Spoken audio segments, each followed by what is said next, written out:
And we are live on Elevate with nobody other than the one and only Darryll Stinson. What's up, Darryll? What is poppin' world? How you doing? So Darryll's book launches officially tomorrow. We're having a pre-launch conversation. It is available for order right now. But I was sort of expecting, Darryll, for you to start the live stream with like one of your beats. I knew you were gonna say that. I knew you were gonna say that. No, you only get that out of me once. I haven't even wrapped on my own live stream. Oh my God, you haven't really? Why not? Not yet. I don't know that the timing wasn't right. You know, it has to be the right moment, the right feeling. You can't just like bust out in spontaneous rap. Well, Darius Mirshahzadeh might say he might. He's like, it's always time. Oh my gosh. But yes, it's so good to have you here. And this is kind of an emotional moment for me. It always is. But right before a client's book launches, I always look backward, which I don't always do in life. But I was looking backward earlier today. I was in a team call. So we had a bunch of our leadership in the room on Zoom. We were talking about you, Darryll. And I was like, thinking back on all of the strategy sessions that we've had preparing for this moment right here. Yeah, that's crazy, isn't it? And we'd have these weekly calls, and every time we came into the call, you never knew what you were going to get with Darryll. Never. Except you could pretty much take it to the bank that he was going to open the call with some sort of music, right? Some sort of beat. And then you could almost also take it to the bank that he would have his coffee, his afternoon, like need this to do the next part of the day coffee. Yes. And you really never knew what was going to happen next. This is true. This is true. Well, so tell me, Darryll, what's it like for you right now? That's cool. I'm ready. I'm fired up. I'm hosting a watch party right now. Good. Because you didn't say that. That's look at those. Student giving the teacher a hard time. Now, what's up? Look at that. Now, see, you want me to do it for you right now? It's your time to host a watch party. I feel like that's all I say. Watch party, watch party. You know what that does? It notifies everyone who's on your timeline that this is something worth watching and listening to. And we've got an amazing guest. His name is Darryll, and he is online right now. I feel like I should mute myself, and you could just have like a back and forth. Just hello, just talk to myself. I don't know. It feels awesome though. But man, I tell you what. And this is for anybody who has dreams, visions, goals. Like, I have a problem, Amber. This is me confessing. I have a problem celebrating because I've got so much good that I want to do in the world. Like, I remember graduating from college, and because I knew I wanted to get my master's, I was like, everybody's like, well, let's go parties, graduation. You're like one of the very few in your family who go to college and graduated. Yeah, I'm like, yeah, so I'm straight. You know, it's like another day because it's like not like the peak for me, and it's bad. Like I remember I bought my first house, like I don't know, probably like within a year or so out of college, and it was like a big deal, and it had a rental property in the basement, and here I am, like they're like, you bought a house, you're not even like 22 yet, and I'm like, like I don't know, it's just something wrong with me. So, anyways, I shared that with you actually. Yes, you did. At my first house when I was 21, I didn't celebrate. I was like, we got to paint. We got to move in. We got to do this. Like, Yeah. So I'm like, the book's out now. You know, like, so thank you for not making me feel like an anomaly. Oh, I'm terrible. So, I'm trying to get better in my old age, but I'm having a hard time with it. I'm trying to get better too. So we're celebrating tomorrow though. And so the book's out now, and like, I'm having some amazing conversations. You know, here's what I'm most. This is what excites me most, and this is for any author, right? Typically, when you have books, let's just say you have one book. I have 20 that I will write. But typically, when you have a book, it's always because people are coming to you. Like you're passionate about it. It's always oozing out of you. You know, like what's yours? Like elevate every experience. Is that right? That's right. See, now think about this. How many times have you had that conversation about, you just got to elevate every experience and elevate, and it's like it's already pouring out of you because it's Yeah. inside of you. That's And right. what I like is I literally, for the first time, like this might make me cry. Oh my gosh. For the first time, I didn't think I was gonna get emotional. Like I had a conversation today with somebody from the national NFLPA, right? And for the first time, I was able to have that conversation about something I was passionate about. And I said, you know what? I'll just send you the book. And that was like so awesome. You know what I mean? Because it's like, I don't have to explain it for like an hour. I don't have to like, and then you leave those conversations and you think about it and you're like, I wish I had more to give to you. Like like it's so much more to explain, but now I can just go book. Like this is a good starting place for you. And so I am ecstatic. And that's what I'm excited about. So the book for those they're on it. It's called Who Am I After Sports? An Athlete's Roadmap to Discover New Purpose and Live Fulfilled. It's for former athletes in transition, really anybody who needs to. Look at y'all. Y'all are on it, killing it. Just anybody, man, who wants to figure out what's next for you, find your highest purpose, and just live more fulfilled. And you know what? It's a great read. Because I tell my story of how I battled with clinical depression and how I attempted to end my life multiple times and how I couldn't let go of sports and how I didn't think my life mattered beyond, my athletic ability. And so I'm just excited to share it with the world and we're just getting started. So it feels great. And I know you guys think that I'm tired and worn out and I'm just like we just ran a whole marathon. I'm just going to be like waggling through the end of the line, but I'm just going to tell you right now, you ain't seen nothing yet. You thought you saw energetic Darryll. It's just going to keep getting better and better and better and better. Amber's like, Darryll, you might crash after your live party tomorrow. I'm like, I ain't crashing. I'm getting up and I'm selling these books like hotcakes because we're donating all of the proceeds for the first week to Elder Mike White's scholarship fund that will be launching tomorrow. So anyways, I'm really excited. Are you adoring? What? Are you adoring your work right now? I am. I'm adoring both of us right now. So you know you have designed websites when you have a guest on live and you literally are like drooling over the web page. You're just like, so easy. Those great photos. Darryll went out and got a photo shoot, and seriously, it were pages and pages of some of the best photos that I've ever seen from a client in almost 14 years of doing this. And I don't know how you do it, but just the range of personality, the range of wardrobe, the lighting, you had your family and your beautiful girls in there. My gosh, it's amazing. You make it easy. They make it easy. I probably was laughing. Actually, I gotta give my wife credit because she picked out like my outfits because my style is pretty terrible. I'm not gonna lie. It's been bad since like I'll put stuff together and she'll be like, You two together, seeing you on our last call and just the dynamic there. My gosh, you two are amazing together. It's really fun to watch. Yeah. She like holds you in line, which is great. Yeah. You know what I know what's crazy is I am not even, this one isn't even like launched. I mean, it's out there now, but it's like not like we're going to sell a ton of copies, right? But I'm already working on my next book. I know. And I need to stop doing that. I need to like, and this one is amazing, but I'm already working on my next book. So, and it's not a spinoff, right? So, oh, look at that. They are on it. Shout out to the NG&G team. Thank you. Yes. Oh my gosh. The team is amazing. But it's good. It's good that you're already working on book number 2.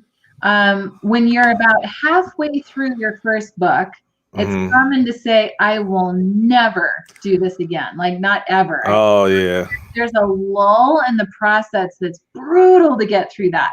But once you get through the other side of it, it's common that you're already thinking ahead at the next one. We launched Barry Magliardi's book earlier in May. Same thing. By the time August happened, he's like, I'm already working on the next one, which I just laughed so hard. But that's good. And you have to do that because you've got to keep the reader in mind. It's not just about you, it's about your reader and allowing them to continue the journey forward. What do you think the next one's going to be about? Or just a couple? You said you have 20 books in you. What are some of the other topics that you think are in the future for you? Man, should I tell them that, or am I gonna steal my idea? No, I'll tell you. So, Nobody could execute your idea the way that you could, though. so here, this will help you. I'm gonna tell this story in a way that will help you know if you have a book inside you. Awesome.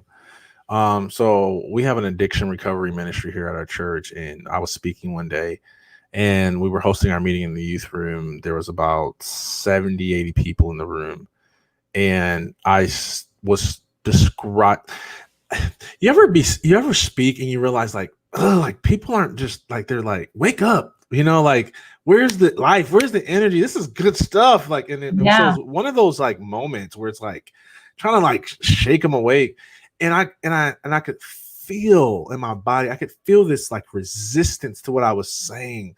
I was trying to get them to adopt new principles, and I could feel them just thinking like, because I was talking about soft and empathetic stuff, and a lot of these people come from street life.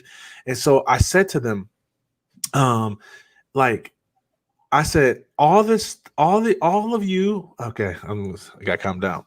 I said, all of you who are sitting here looking at me like you're just tough guy and tough girl, and you're still trying to earn your street cred. You can cash your street cred at the door, because the moment you entered into recovery, all that street cred went out of the window, right? Like, I remember being in college and people were still acting like they're from inner city Chicago and Detroit and wherever they're from. And I'm like, dude, you are a college student now. You are not about that life. But it's this identity that they live with.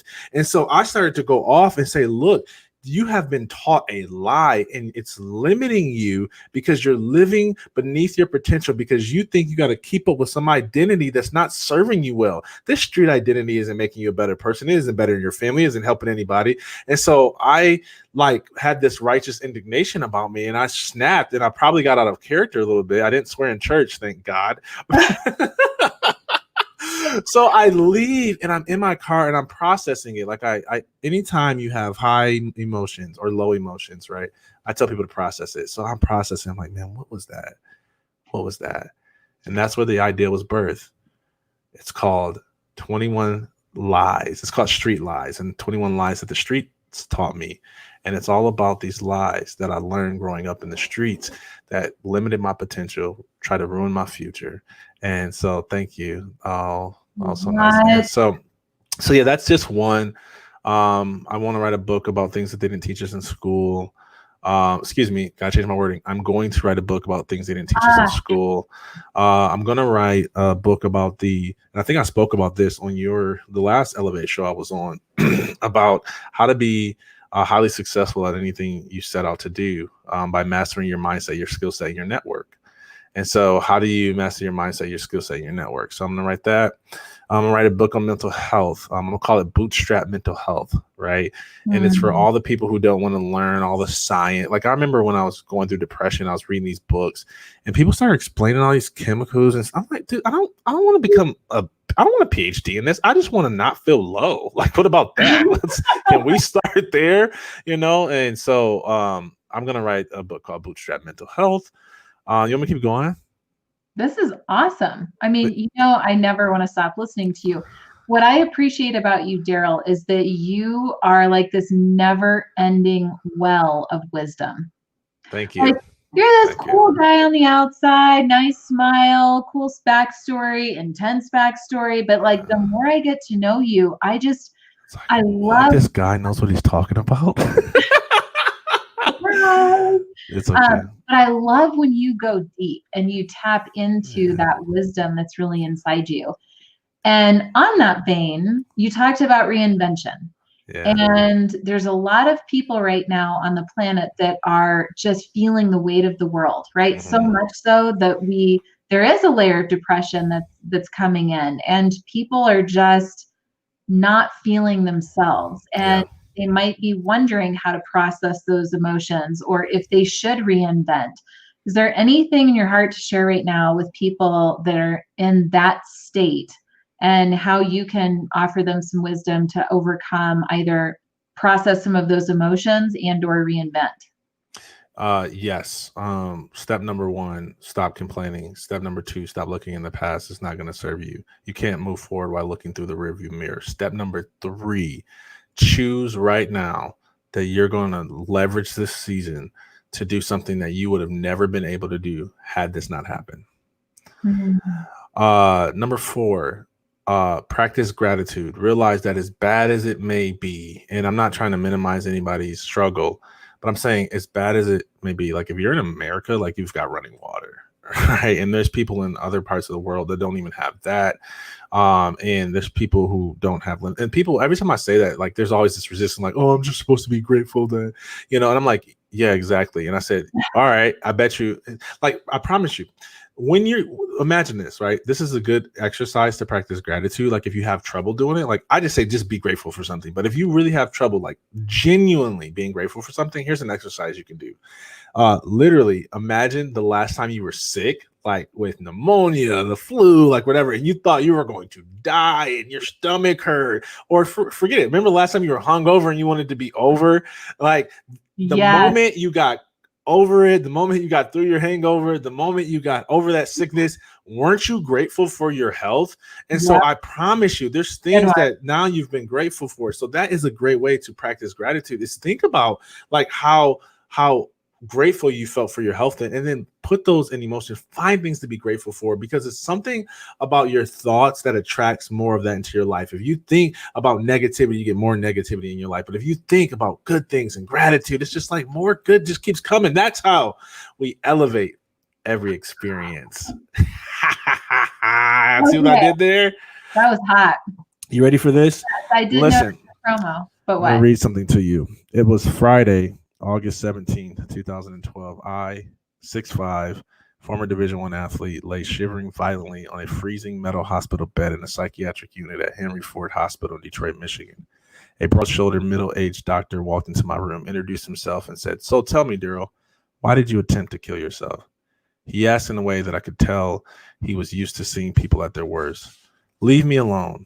I just want to die," I responded, holding my pumping stomach and clenching my teary, wet eyes. Gotta go buy the book. Wanted to give that a beat. You just like trying to coach me into a beat. I'm just not rapping. No, but it deserves one. I mean, you have such a powerful story. I'll never forget the moment when I learned how young you are. I know. It was like, and I was whoa. Like, dude, I thought you were like my grandfather. In your life, and at this age, just remarkable story. Talk to us about a couple of key highlights in the story. Tell people a little bit more about, like, hey, if I'm not in sports, I guess this isn't for me. Like, give everybody a reason to go buy this book. And then I want to talk about tomorrow on the Mike White Foundation. Principles are true, and when principles are true, they're transferable. And so there's principles in this book that transfer to any industry, any stage of life that you're in. Anytime we're in transition, which we all are, like I feel like we go from one transition to the next, right? There's always an element of processing what you've been through. That's what our first chapter is about. It's called acceptance. The first phase in our process is called acceptance. And it's about how to come to a place of acceptance, right? I forget Elizabeth Kubler-Ross. Look, I can type better than I can speak right now. But she has the coin 5 stages of grief. And she talks about how you have to wrestle with these stages in order to get to a place of acceptance. Well, I make the argument that you can skip right to acceptance if you follow the strategies in this book. And I know that's a big claim, but I believe it can happen. So I talk about how you can do that. So if you've ever feel like, man, I'm struggling to get over my ex, or I really wish I could go back and do what I was doing before I got furloughed, or I wish the world could return back to the way that it was, then this is going to help you come to a place of acceptance. The second thing that it's going to do is help you to develop positive beliefs. The thing about me trying to the underlying probably the most dangerous thought that I had when I was suicidal was that my life wouldn't be fulfilled by anything like it was by sports. In other words, that my past will be greater than my future, right? So my future in my mind at that time wasn't worth living. And in order for me to truly find my highest purpose, in order for me to truly find something that would fulfill me like sports once did, I had to first believe. And you cannot, I know it sounds cheesy, but you cannot achieve until you believe. You have to win the more up here before you experience it in your life. And so people who think that you just grinding and applying to a bunch of other jobs, or you just getting on what is single mingle, like what's one of those dating apps? Tinder, like you getting on Tinder and just trying to hurry up. And that's why people rush from relationship to relationship because they're trying to fill a void that can only be filled by developing a belief. You can get a new boyfriend and still have the old belief. And so I learned the hard way that no matter what job I got, no matter what girl I found, that no matter what type of drugs I took, nothing was going to fulfill the void that I had in my heart until I changed my mindset. So how on earth do you change your mindset, Darryll? Yeah. So we're buy the book. See, this is why I like having the book. I can say it's on the book. You know what I mean? But like, there's one. Okay, so I did a training this morning. I said, let's see if I can remember my little CCs. I said, no, I'll just tell you what's in the book, because there's so many. Look, can I tell y'all, this is so powerful? Because I almost quit because I didn't know how to shift my mindset. I didn't think that I had the power to reprogram my mind. Right? I thought that it was just life is just, I just got to take what life throws at me. No, you don't have to just take what life throws at you. You get to determine what you make out of life, right? Life does not control you. You control it. You're more powerful. And so how do you reframe? You capture the thoughts that are not serving you. You clear it out of your mind. You throw it out, throw it in the trash. I don't care. I told people on my live stream this morning, I was like, if you got to write it down and burn a piece of paper, write it down and burn it, right? Like physical representation, really clear it, like throw it at somebody. Like this is why people, when they break up, they like burn all their ex's pictures. And then you have to create a new empowering belief. Replace it. Right? Replace it, right? And so if you're telling yourself, oh, it's never going to be anything and I'm never going to make it and this is going to last forever, we're never going to get through this, economy is going to be bad. How about telling yourself that there's unlimited ways for me to make money during this time, that this is a season where I'll be able to birth something that I've never birthed before in my life. Like maybe I'll write a book, maybe I'll read Darryl's book, like something like that. Maybe I will buy 10 copies of Darryl's book and give it out to people that I know and help them too. Yeah, because the quickest way to get out of the depression is through service. 1,000,000%. When you refresh others, you yourself are refreshed. Yeah. It's a great way to get out of yourself. Yeah. You know, like if you're stuck in your negativity, your depression, you're biased, you're upset, you want to like hide under the covers. That's perfect moment to go do a random act of kindness for somebody. Some stranger you'll never see again. Help somebody. When you're looking outward, you're not focused inward at the garbage in your mind. And each little tiny act of service will start to, it's like it regenerates your cells. It like renews and restores your faith in humanity, which I think we all are looking for right now. And then it just revives you in this beautiful way. It gives you this energy and this freedom inside that only acts like a magnet to more positivity that happens, like you said earlier. Yeah. Right on, girl. Just from giving to others. Right on. Okay, so let's talk about you are the best. Oh gosh. Seriously, guys, he makes me smile and laugh constantly. It is the best having people in your life like that. So thank you for what you do. Oh, thank you. So Darryll, I want to talk about tomorrow because you are like a live stream maniac. I am. And we are going live at 2 different occasions tomorrow. You're going live outside of that too, I believe. But talk about the 2 events tomorrow. I want to talk about Mike White. See if we have time for anything else. That's it? There's not 2 events. There's 1 event. Oh, Event number 1 is, and it'll always be the same event, is we're sharing this book with everyone in the world. That's the only objective. That's the only event.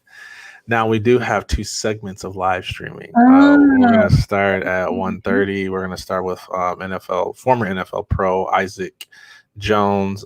He's in the financial industry. He'll talk about his time in the league. He'll talk about how he can help you live more financially free.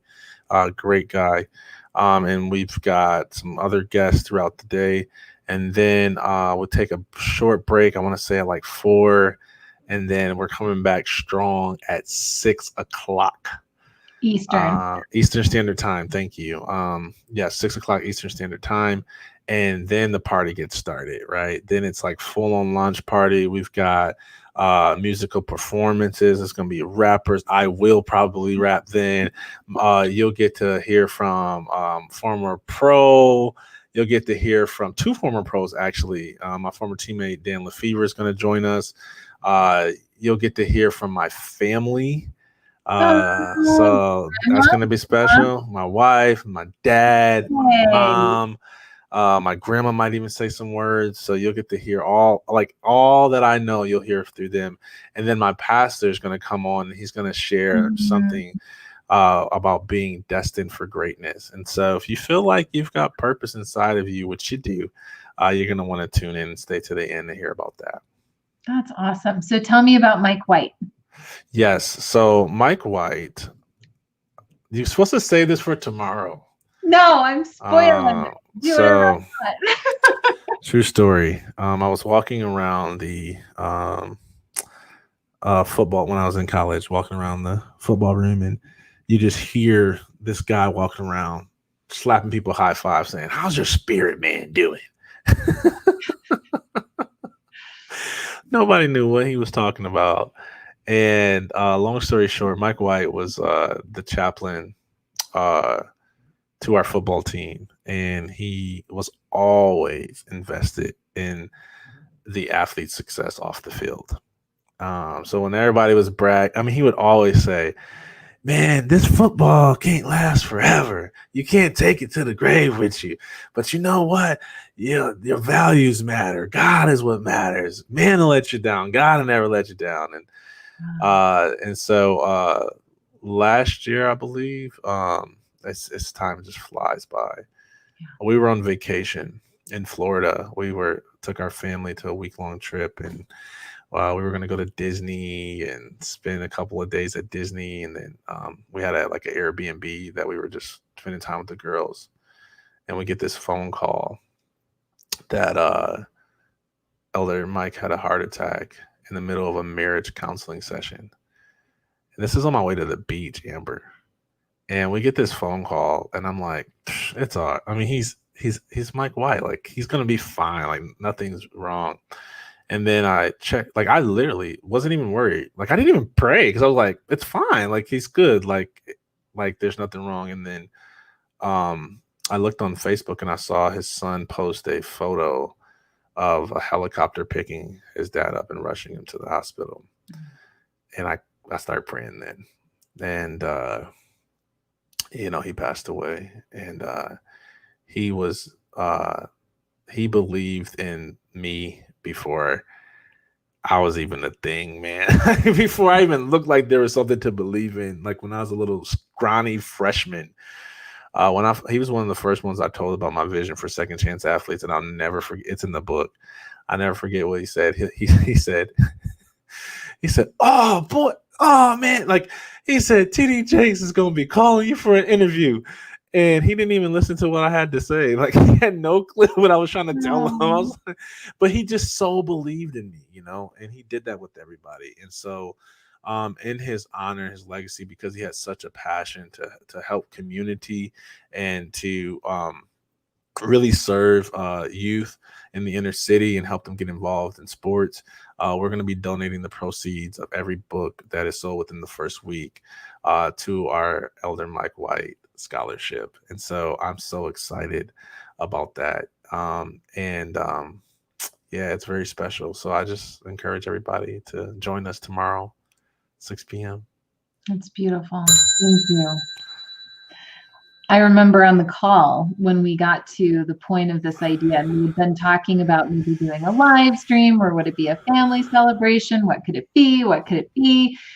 And, you know, I know that I'm a huge driver of giving back. That's really important to me. And that's really who Darryll is too. So we have that in common. And we were just like, how can we give back in a really big way? And he told the story of Mike White. And it was so obvious in that moment that that's who we need to honor tomorrow.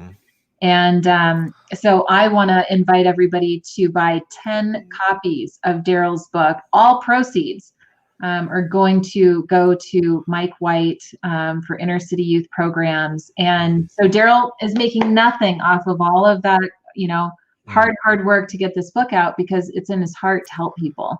And in order for that to happen, we need your help. So my team has been doing a great job of putting the order links and so forth in the chat. But I really would ask that those of you watching live and on the replay in coming days, to tag a couple of people that needs to hear this message first and foremost. You'd be surprised how many people really need help right now, especially with mindset, with reinvention, with processing emotions, especially anger. You know, this book is for the people in your community.